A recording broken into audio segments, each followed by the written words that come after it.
chờ bây thọ nào thế phong lo tao ngon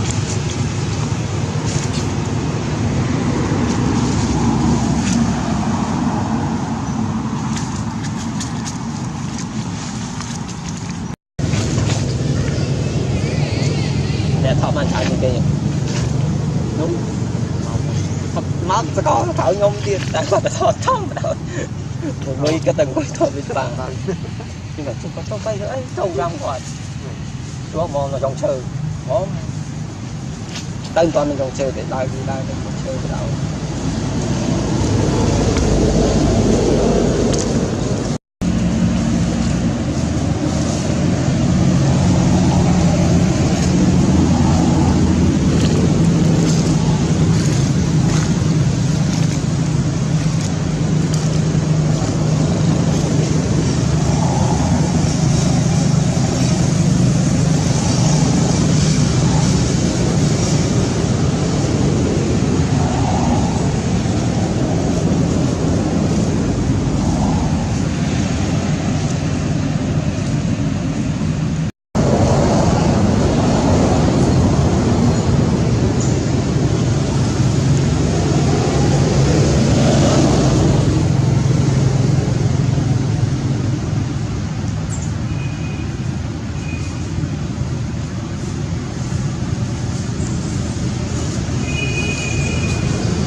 hôm nay thực ra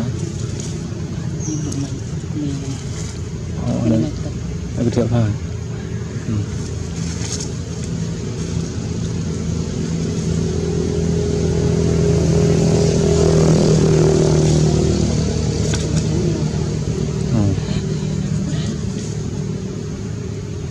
ăn tiệm không buồn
cái sự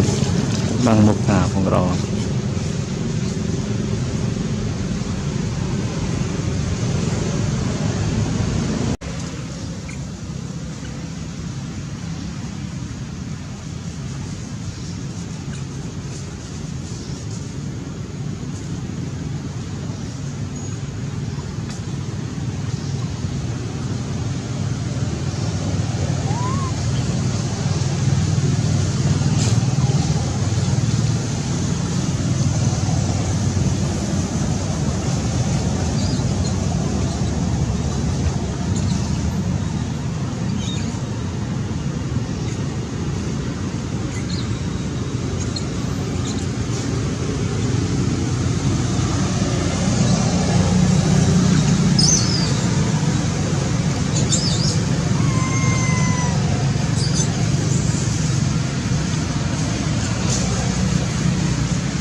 ច្រើនពេកថតណាទេ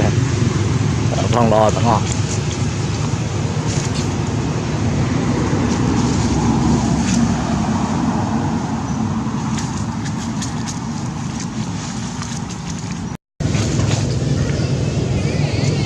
nè thọ mà chạy như kia đúng máu sẽ có thở nhôm tiền tại sao phải thọ trong đâu mấy cái tầng quay thọ bên bàn nhưng mà không có trong tay nữa trâu răng hoài chúa mòn là dòng chơi món tên toàn là dòng chơi để đai đi đai để chơi đâu